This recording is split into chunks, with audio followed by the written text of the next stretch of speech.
আচ্ছা, আমাদের অ্যাপ্লিকেশন যেগুলো আছে এগুলো একটা করানো হয়েছিল মনে হয়, তো সবগুলোই করতে হবে মোটামুটি। হ্যাঁ, সিলেবাসে যেহেতু আছে। শুনতে পাচ্ছ সাইফুল? জি স্যার, শুনতে পাচ্ছি।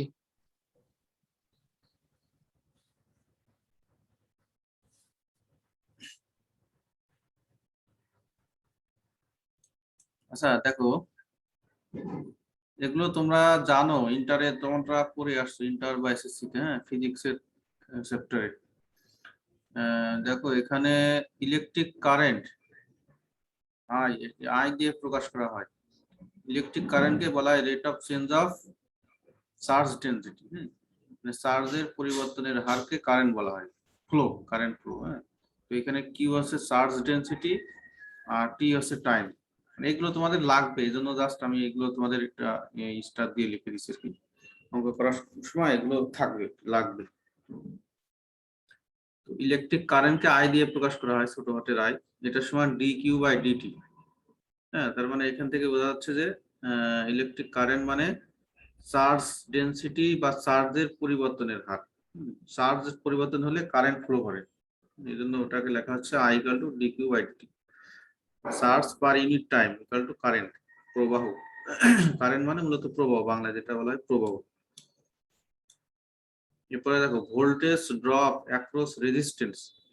রেজিস্ট্যান্স মানে তো জানো, হ্যাঁ, রেজিস্ট্যান্স মানে এক প্রকারের রোধ, হ্যাঁ, বাধা, বাধা।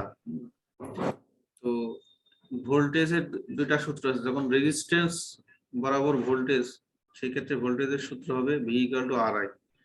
আর আছে রেজিস্ট্যান্স, আর আছে কারেন্ট। এটা একটা ফর্মুলা, এটা জাস্ট জানার জন্য আর কি, এগুলো হয়তো নাই। ভোল্টেজ ড্রপ অ্যাক্রস ক্যাপাসিটেন্স, হ্যাঁ, মানে ক্যাপাসিটর বরাবর যদি কোনো ভোল্টেজ ড্রপ করে থাকে,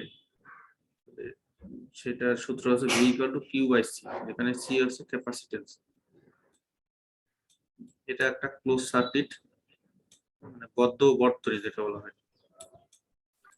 আর আছে কার্শফের সূত্র। হ্যাঁ, কার্শফের দুইটা সূত্র আছে, একটা আছে ভোল্টেজ ল, এক নম্বরে বলা আছে ভোল্টেজ ল, যেটা তোমরা ইন্টারে করে আসছো। The algebraic sum of the voltage drop around any closed circuit is equal to the algebraic sum, মানে বীজগণিতিক যোগফল of the voltage drop, একটা ভোল্টেজের অ্যারাউন্ড, শুধু ভোল্টেজ লিখলেও হবে, সমস্যা নাই, অ্যারাউন্ড এনি ক্লোজ সার্কিট, মানে এই এরকম ক্লোজ সার্কিটের চারিদিকে যে পরিমাণে ভোল্টেজ উৎপন্ন হবে, তা সেটা হবে কিসের algebraic sum, is equal to the electrometric force. হ্যাঁ, মানে ভোল্টেজ, তড়িৎ চালক বল, ইংলিশ বাংলায় বলা হয় ইলেকট্রোমেট্রিক ফোর্স। ফোর্স মানে তড়িৎ চালক বল, মানে এক প্রকারের সার্কিটের মধ্যে এক প্রকারের বল, অভ্যন্তরীণ বল ক্রিয়েট হয়, এটার নাম আছে ইলেকট্রোমেট্রিক ফোর্স। একটা সার্কিটের চারপাশে যদি কারেন্ট ফ্লো করে তো ভোল্টেজ উৎপন্ন হয়। তো বিভিন্ন পয়েন্টে বিভিন্ন রকমের ভোল্টেজ থাকে। হ্যাঁ, যেমন এখানে এক প্রকারের ভোল্টেজ, হ্যাঁ, এখানে এক প্রকারের ভোল্টেজ, বিভিন্ন অংশে বিভিন্ন প্রকারের ভোল্টেজ, সবগুলো যোগফল টোটাল ইলেকট্রোমেট্রিক ফোর্সের যোগফলের ইয়ের সমান। আর দ্বিতীয় লটা বলা হচ্ছে যে current law, at a function or not. হ্যাঁ, ফাংশন মানে, সরি জাংশন হবে, ফাংশন না, জি ডট, এট এ জাংশন, মানে এটা যদি একটা পয়েন্ট হয় বা নোড হয়, তাহলে এখানে যে, এখান থেকে যে পরিমাণে কারেন্ট বাইরে থেকে ফ্লো আসবে আর কি, ঠিক সেই পরিমাণে কারেন্ট বাইরে বের হয়ে যাবে।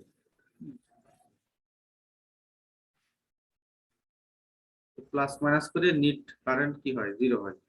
এট এ জাংশন আর নট, নট মানে এটা একটা নির্দিষ্ট পয়েন্ট বলা হয়। কারেন্ট কামিং, যে পরিমাণে কারেন্ট আসে, ইজ ইকুয়াল, এটা কি হবে, কিসের সমান, কারেন্ট গোয়িং, কারেন্ট যে পরিমাণে যায়, এটা যে কারেন্ট ল বলা হয়।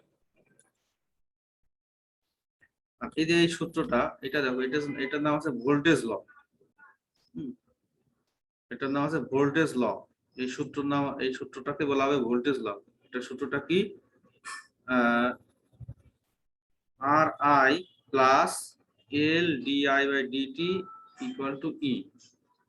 ঠিক আছে, আর আই, এটা আর আই মানে কি, রেজিস্ট্যান্স। না, আর আর আছে রেজিস্ট্যান্স, আর আই দেখো, এই যে R I current.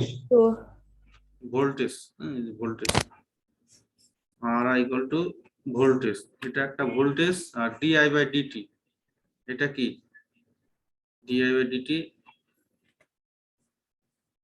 DI by DT এটাও এক প্রকারের ভোল্টেজ আর কি। এই সূত্রটা আসছে মানে ভোল্টেজের একটা ইয়ে থেকে আসছে, একটা স্টেটমেন্ট থেকে আসছে আর কি। তো এই ইকুয়েশনটার নাম আছে ভোল্টেজ ল। হ্যাঁ, তো মনে রাখবে এটা প্রথমে আছে আর আই প্লাস এল, এল একটা কনস্ট্যান্ট কি, এটাকে বলা হয় mutual induction. DI by DT second টার্মে থাকবে মানে কারেন্টের পরিবর্তনের হার, হ্যাঁ, ইকুয়াল টু ই। ইটা এখানে এনার্জি হতে পারে, শক্তি বা ইলেকট্রোম্যাগনেটিক ফোর্স, ফোর্স। তো question find the solution of voltage equation যদি বলা হয়, হ্যাঁ, কোশ্চেনে যদি এরকম থাকে find the solution of voltage equation, তো যে কোনো ইকুয়েশনের সমাধান করার অর্থ কি, ডিফারেনশিয়াল ইকুয়েশনের। তো প্রথমে আমরা ভোল্টেজ ইকুয়েশন একটা মুখস্থ রাখবো যে এই ইকুয়েশনের নাম আছে ভোল্টেজ ইকুয়েশন। ইকুয়েশনটা লিখে ফেলবো, the voltage equation is R I plus L DI by DT. L L যেখানে এটা আছে কনস্ট্যান্ট, হ্যাঁ, এটা এখানে এল কনস্ট্যান্ট। আচ্ছা এখানে দেখবা এটা এটা আসলে একটা, এই ইকুয়েশনটা যদি অ্যানালাইসিস করি তো এই ইকুয়েশনে দেখা যাচ্ছে এই একটা ডেরিভেটিভ টার্ম আছে একটা, ডিআই বাই ডিটি। হ্যাঁ, তো এখান থেকে তোমরা অনুমান করতে পারবা ভেরিয়েবল কয়টা আছে।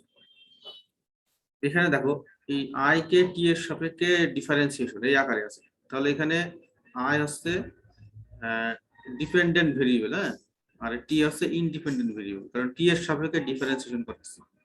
তো এখানে আই এবং টি বাদে বাকি যে সিম্বল গুলো আছে সবগুলো কনস্ট্যান্ট ধরতে হবে, ঠিক আছে।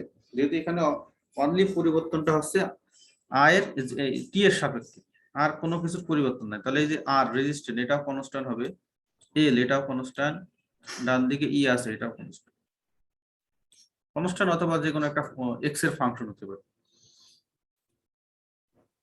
তাহলে এই এই ইকুয়েশনটা লিখে ফেলো। কোশ্চেনে যদি বলা হয় যে find the voltage solution of voltage equation, solution করার অর্থ কি, যেমন আমরা dy by dx, dy by dx plus y equal to, এদিকে যদি x থাকে, এটা সলিউশন করার অর্থ কি। সলিউশন করার অর্থ আমরা দেখছিলাম যে এটা বিভিন্ন টেকনিক অবলম্বন করে বাম দিকে y থাকে আর ডান দিকে x এর ফাংশন থাকে, মানে y equal two f of x, এই টাইপের ইকুয়েশনকে মানে ডিফারেনশিয়াল ইকুয়েশনকে অ্যালজেব্রিক ইকুয়েশনে কনভার্ট করা, এটাই হচ্ছে সলিউশন। তাহলে এখানে y এর পরিবর্তে আছে i, হ্যাঁ, আর x এর পরিবর্তে আছে t, তার মানে আমাদের অ্যানসারটা হবে এরকম i equal to f of t, এই টাইপের। মানে ডান দিকে সব যতগুলো টার্ম থাকবে সবগুলো t সংক্রান্ত, আর বাম দিকে i থাকবে, ঠিক আছে। তাহলে এটা হচ্ছে ভোল্টেজ ইকুয়েশন। তো এটাকে আমরা, এটা দেখা যাচ্ছে যে first order linear differential equation, first order, হ্যাঁ, একবার ডেরিভেটিভ আছে। তো দা ভোল্টেজ ইকুয়েশন ইজ, এখান থেকে দেখো আমরা সবসময় ডিফারেনশিয়াল অপারেটরটা কি বাম পাশে রাখো, তো এখানে আছে মাঝখানে আছে, তাহলে এটা আমরা বাম পাশে নিয়ে গেলাম, হ্যাঁ, L DI by DT plus R I equal to E. এখন এটাকে আমরা যদি ওই ফার্স্ট অর্ডার লিনিয়ার ডিফারেনশিয়াল ইকুয়েশনের সাথে কম্পেয়ার করি, তাহলে এই এল দিয়ে মানে ডিআই বাই ডিটি এর বাম পাশে কিছু রাখা যাবে না ওয়ান ছাড়া, হ্যাঁ, তো এল যেহেতু আছে তো এলটাকে আমরা দুইটা টার্মের সাথে ভাগ করে দিলাম, ভাগ করাই যায় সমস্যা নাই, এটা নাম দিলাম 2 নম্বর ইকুয়েশন। এখন এই ইকুয়েশনটা দেখো দেখতে first order linear differential equation, তো আমরা যে ইন্টিগ্রেটিং ফ্যাক্টর, হ্যাঁ, এই টাইপের কিছু অঙ্ক করাইছিলাম, dy বাই dt এই টাইপের, dy বাই dx এরকম ছিল, প্লাস এখানে একটা p এর একটা ফাংশন, আর সরি x এর একটা ফাংশন, আর এখানে y ছিল, আর ডান দিকে ছিল q এর ফাংশন qx। হ্যাঁ, এই টাইপের ইকুয়েশনের নাম ছিল first order linear differential equation. সেই এই ইকুয়েশনকে সলিউশন করার সিস্টেম ছিল এটা একটা ইন্টিগ্রেটিং ফ্যাক্টর বের করা। ইন্টিগ্রেটিং ফ্যাক্টর বের করার নিয়ম কি ছিল, এরকম ছিল, ইন্টিগ্রেটিং ফ্যাক্টর এটা সমান e two the power y এর সহগ, হ্যাঁ ওয়াই এর সহগ কত এখানে পি এক্স না লিখে আমরা ডাইরেক্ট শুধু পি এক্স লিখতে পারি, এক্স এর সাপেক্ষে ইন্টিগ্রেশন, এর জন্য এই যে এরকম। হ্যাঁ মনে পড়ছে তোমাদের? হ্যালো। জি স্যার। এইটা এরকম ছিল, তো এইটার সাথে যদি তোমরা কম্পেয়ার করো, তো এখানে ওয়াই মানে কত আছে, ওয়াই মানে আই, হ্যাঁ, আর এই যে পি মানে কত, পি মানে আর বাই এল, ঠিক আছে, আর কিউ মানে কত, ই বাই এল, ই বাই এল। তো এখানে বলা আছে compare to DY by DX plus P Y equal to Q, হ্যাঁ। তো এই যে এটার সাথে তুলনা যদি করি, তাহলে Y equal to I, X equal to T, P equal to R by L, Q equal to E by L. এখান থেকে ইন্টিগ্রেটিং ফ্যাক্টর বের করবো আমরা। Integrating factor is E to the power, এটা ছিল আমাদের এরকম ইন্টিগ্রেশন পি ডিএক্স। তো পি মানে এখানে কত, আর বাই এল, আর যেহেতু এখানে স্বাধীন চলক টি, তাহলে ইন্টিগ্রেশনটা হবে টি এর সাপেক্ষে, এই জন্য ডিটি লিখছি।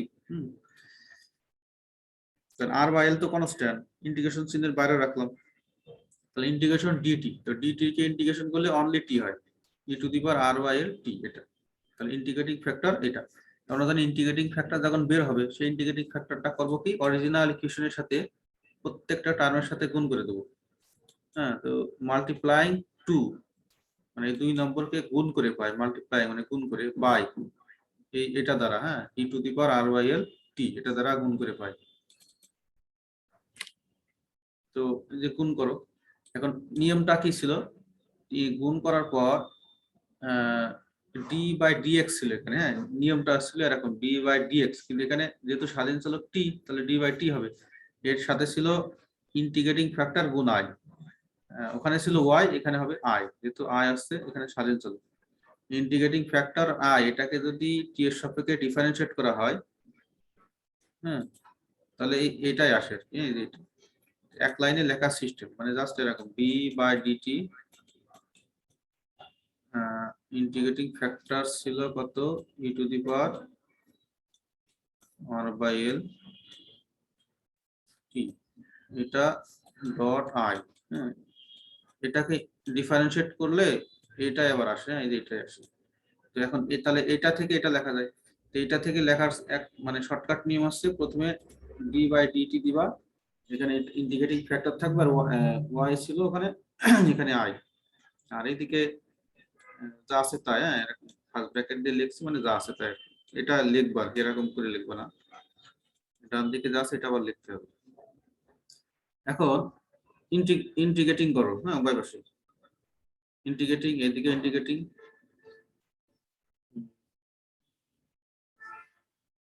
আচ্ছা, হ্যাঁ ইন্টিগ্রেটিং। এখন দেখো এই ইন্টিগ্রেশন করার পরে এদের ডি বাই ডিটি আর ইন্টিগ্রেশন চিহ্ন এটা ক্যান্সেল হয়ে গেল, তাহলে শুধু থাকলো এটা। আর এদিকে দেখো ই বাই এল আছে, আর সাথে ই to the power R by L টি গুণ আছে, হ্যাঁ। তো ই বাই এল, আমরা তো জানি টি আর আই বাদে সবই কনস্ট্যান্ট, তাহলে ই বাই এল এটাও কনস্ট্যান্ট, এটা যেটা কনস্ট্যান্ট তার তো কোনো কাজ নাই, এটা ইন্টিগ্রেশন চিহ্নের বাইরে রাখতে পারি।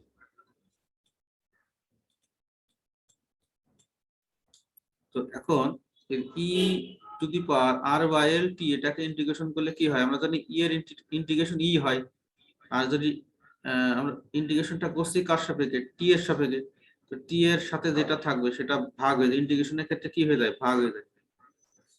তোমরা তো জানো, হ্যাঁ, যদি integration E to the power M x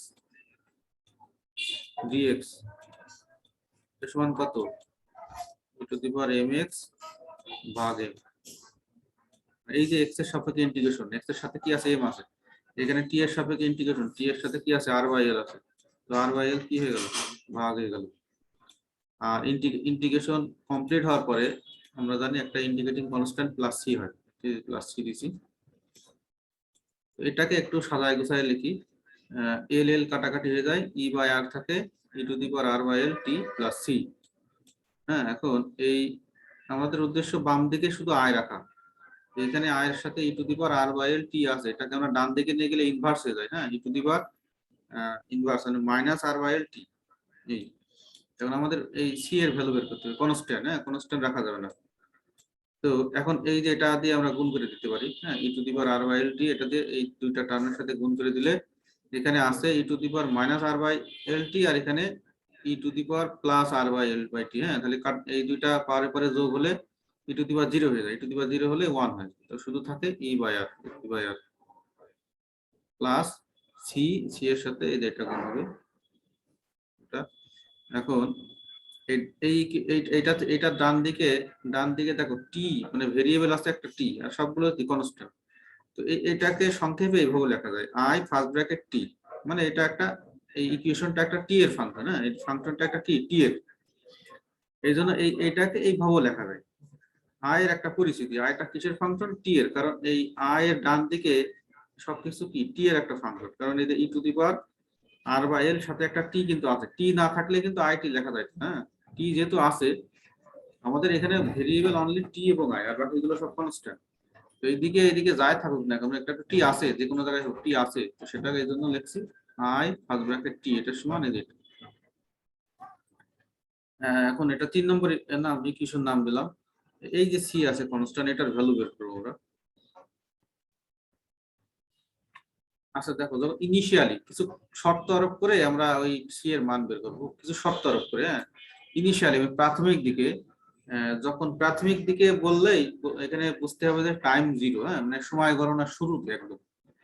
তো প্রথম দিকে একদম একদম শুরুতে আমরা যদি কারেন্ট হিসাব করি শুরুতে, মানে এখন থেকে যদি আমরা স্টার্ট করি, তো কারেন্ট কি আছে, একদম জিরো জিরো টাইমে কোনো ফ্লো নাই। হ্যাঁ, কারেন্ট ফ্লো নাই, কোনো কারেন্টই যাচ্ছে না আর কি জিরো টাইমে। আমরা যখন টাইম গণনা শুরু করি সেক্ষেত্রে আমরা জানি I T equal to I লেখা যায় সংক্ষেপে, এইভাবে লেখা যায়। তাহলে টি ইকুয়াল টু যদি 0 হয় তাহলে আই ইকুয়াল টু কি হবে 0, মানে একদম জিরো টাইমে কোনো কারেন্ট ফ্লো করে নাই। হ্যাঁ, তাহলে এখানে আইও 0 হবে, টিও 0। তো এই দুইটা কন্ডিশন আমরা 3 নম্বর ইকুয়েশনে বসাই। হ্যাঁ, আই মানে টি এর জায়গায় 0, যেখানে যেখানে টি আছে সেখানে সেখানে 0। তাহলে কারেন্ট, এটা আই আছে কারেন্ট, এটাও 0। তো এখান থেকে সি এর ভ্যালু পাবো C equal to minus E by R. এই সি এর এই মানটা আবার 3 নম্বরে বসাচ্ছি। হ্যাঁ, এই যে 3 নম্বরে বসাচ্ছি, এই যে সি এর জায়গায়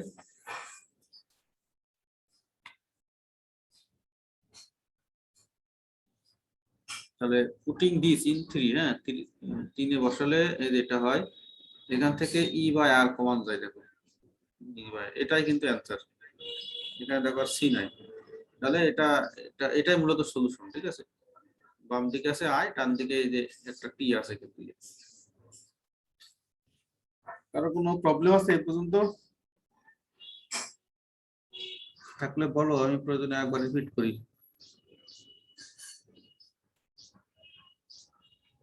40 আইডি সাবিত। হ্যালো সাবিত। স্যার একটু রিপিট করবেন? স্যার আই এর ওইখানে বুঝিনি। এই পেজে না আগের পেজে?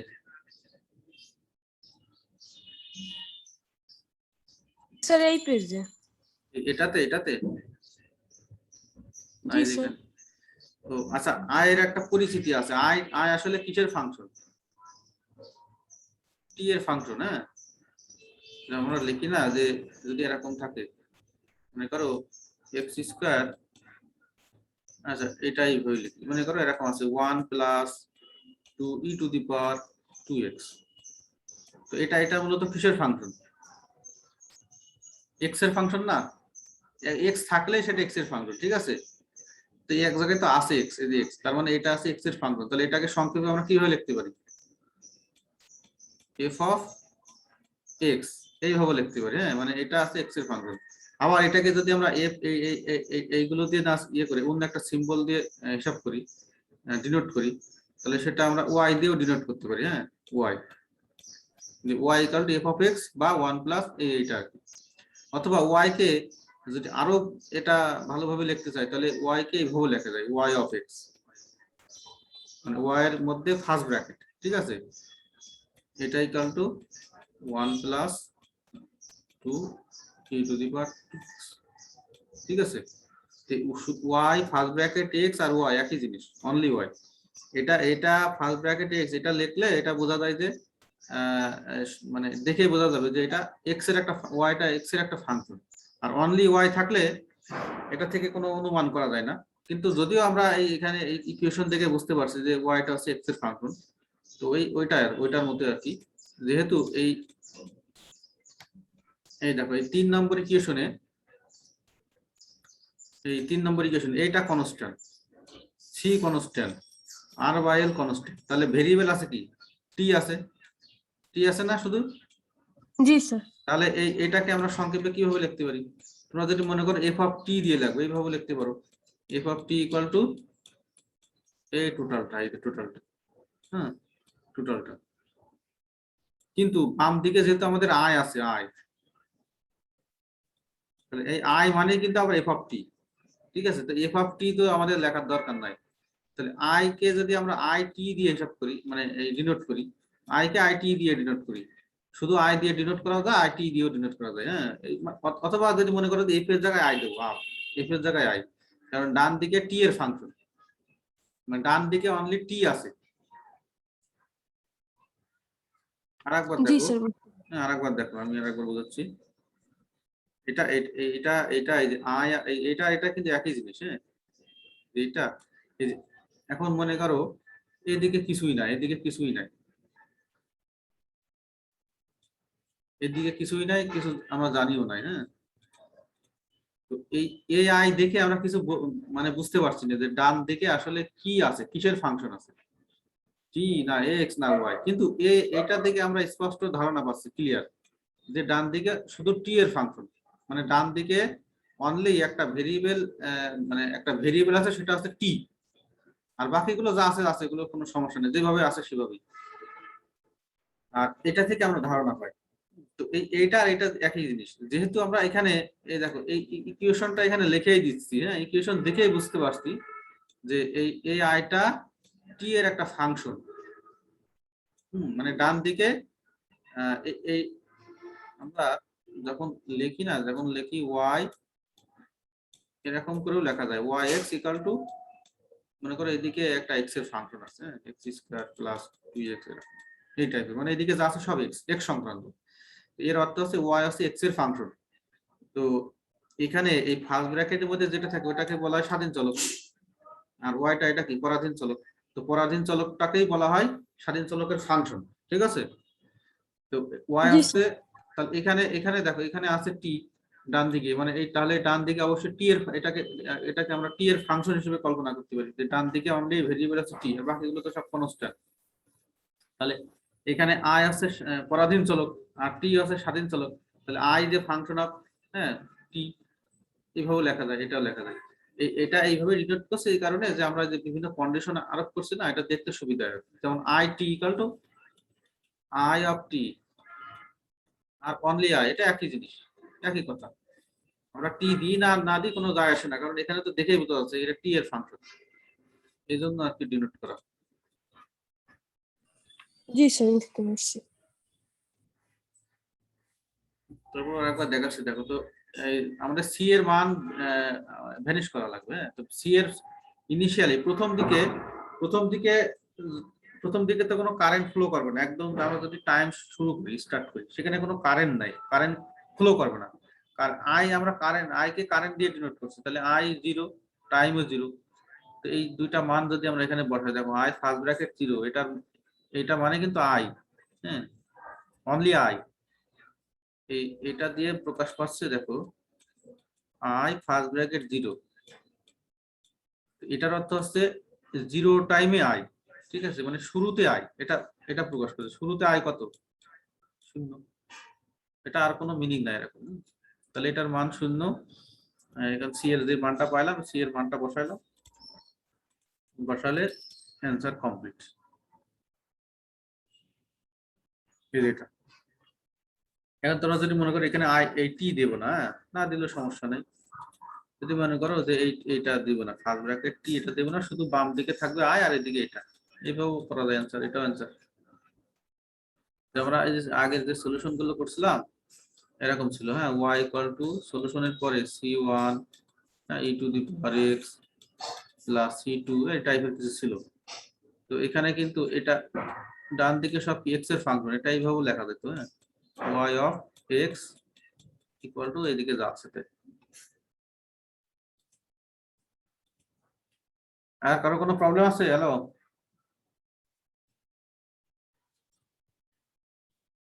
33 33 আইডি নাম কি আরাফ? জি স্যার। বুঝতে পারছো? জি স্যার, মোটামুটি বুঝছি। আচ্ছা, আই কে কি দিয়ে ডিনোট করা হয় বলো তো? আইটা কি? ছোট হাতের আই।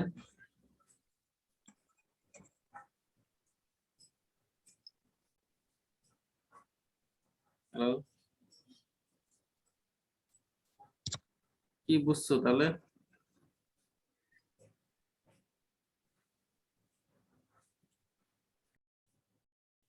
মনোযোগ ছিল না ক্লাসে তোমার? হ্যালো, জি স্যার ছিল, কিন্তু কিন্তু কি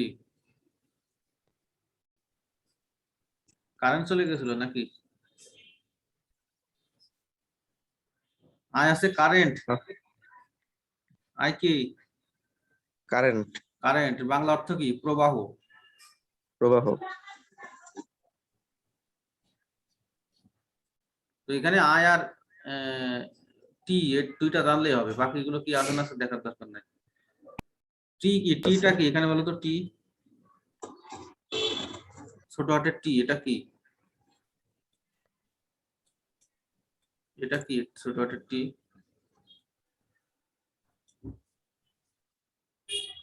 বলতে পারবো না স্যার।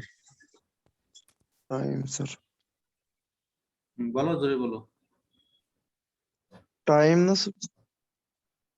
টাইম না, এটা আবার কোশ্চেন করছে কোন আমার? এই নাইম বলো, 26 আইডি। টি কি এখানে? টি কি? টাইম। টি হচ্ছে টাইম, আর আই হচ্ছে, আইটা কি? Sir current flow. Current flow. তো কোনটা কোনটার উপরে নির্ভরশীল? কোনটা স্বাধীন চলক আর কোনটা পরাধীন চলক? কোনটা ডিপেন্ডেন্ট ভেরিয়েবল? হ্যাঁ, কোনটা ডিপেন্ডেন্ট আর কোনটা ইন্ডিপেন্ডেন্ট বলো তো দেখি। স্যার আই হচ্ছে পরাধীন আর টি স্বাধীন। হ্যাঁ, তো পরাধীনের ইংলিশ কি? ডিপেন্ডেন্ট। হ্যাঁ, ডিপেন্ডেন্ট ভেরিয়েবল। কারণ জি সবসময় স্যার। টি থাকলে টাইম সবসময় ইন্ডিপেন্ডেন্ট হয়, স্বাধীন হয়। হ্যাঁ, টাইমের উপরে কিন্তু কারেন্ট নির্ভরশীল। ঠিক আছে? তো এই যে DI by DT, DI by DT, এইটা আমাদের ছিল আর কি, মানে এই যে ভোল্টেজ ইকুয়েশন এই টার্মটা, এখান থেকেও কিন্তু আমরা অনুমান করতে পারি যে টি এর উপরে আই নির্ভরশীল। ঠিক আছে? মানে কারেন্টের পরিবর্তনের হার, এটা কারেন্টের পরিবর্তনের হার। তো এখান থেকে আমাদের উদ্দেশ্য হচ্ছে আয়ের ভ্যালু বের করা, মানে আই ইকুয়াল টু সামথিং এরকম, মানে টি এর ফাংশন। তো এখানে যেহেতু ডিফারেন্সিয়াল একটা অপারেটর আছে ডি আই বাই ডিটি, এর জন্য জাস্ট ওই সিস্টেমে অঙ্কগুলো করা। আর একটা দেখো, solve the equation where L as induction, R as resistance, and discuss the case when time t increases in indefinitely। হ্যাঁ, তো এই যে এটা কিন্তু ওই ভোল্টেজ ইকুয়েশনের একটা অংশ আর কি, একটা স্পেশাল কেস। তো এখানে এল আছে DI by DT plus R I, E naught sine omega T, sine omega T. হ্যাঁ, তো এখানে ই নট আছে। আমাদের হ্যাঁ বলো। স্যার আমাদের কোশ্চেন কি এরকম আসবে যে হচ্ছে ইকুয়েশন সলভ করা লাগবে নাকি হচ্ছে ম্যাথ দিবে, সেই জাস্ট আমি ইকুয়েশনের সূত্র যেগুলো সেগুলো বসায় তারপর হচ্ছে ম্যাথ করা লাগবে? আমি যা যা করাচ্ছি তাই তাই করবো আপাতত। হ্যাঁ, ক্লাসে যা করাচ্ছি তাই করো, এগুলো আগে শেষ করো। আর স্যার যেগুলা এইচডব্লিউ দিছেন ওগুলা তো স্যার হচ্ছে যে অ্যান্সার হয়েছে কিনা সেটা বুঝবো কেন? ক্যান্সার ওই যে আমার গ্রুপে পোস্ট করবা, যে যা করছো গ্রুপে পোস্ট করে আমি দেখে দেবো ওখান থেকে। Okay sir. এই যে তোমাদের পরীক্ষায় যদি আসে, তো এখানে এই যে আই আর টি মনে করো সেম আছে। হ্যাঁ, তো আই ছোট হাতের আই কারেন্ট, বড় হাতের আই কেও কিন্তু কারেন্ট দিয়ে প্রকাশ করা যায়, বড় হাতের আই। ঠিক আছে? এরকম আই। তো এল তো একটা বললাম না, এর হচ্ছে কনস্ট্যান্ট, এটা কি ইন্ডাকশন জেনারেল।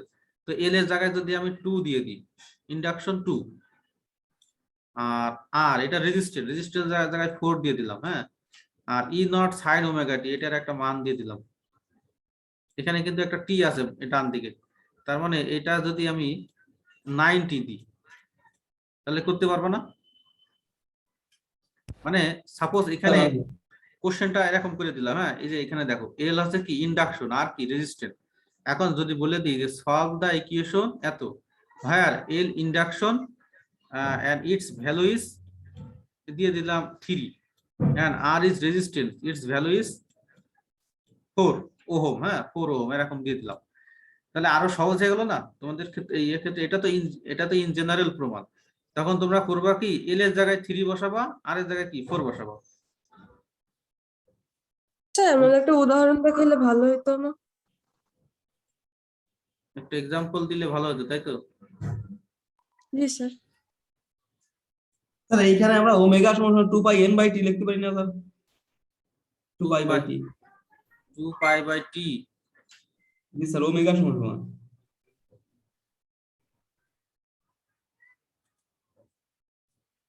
না, এখানে 2 পাই বাই সামথিং কিছু একটা ছিল, ওটার পরিবর্তে ওমেগা লেখা আছে। হ্যাঁ বুঝতে পারছি তোমার কথা। 2 পাই বাই টি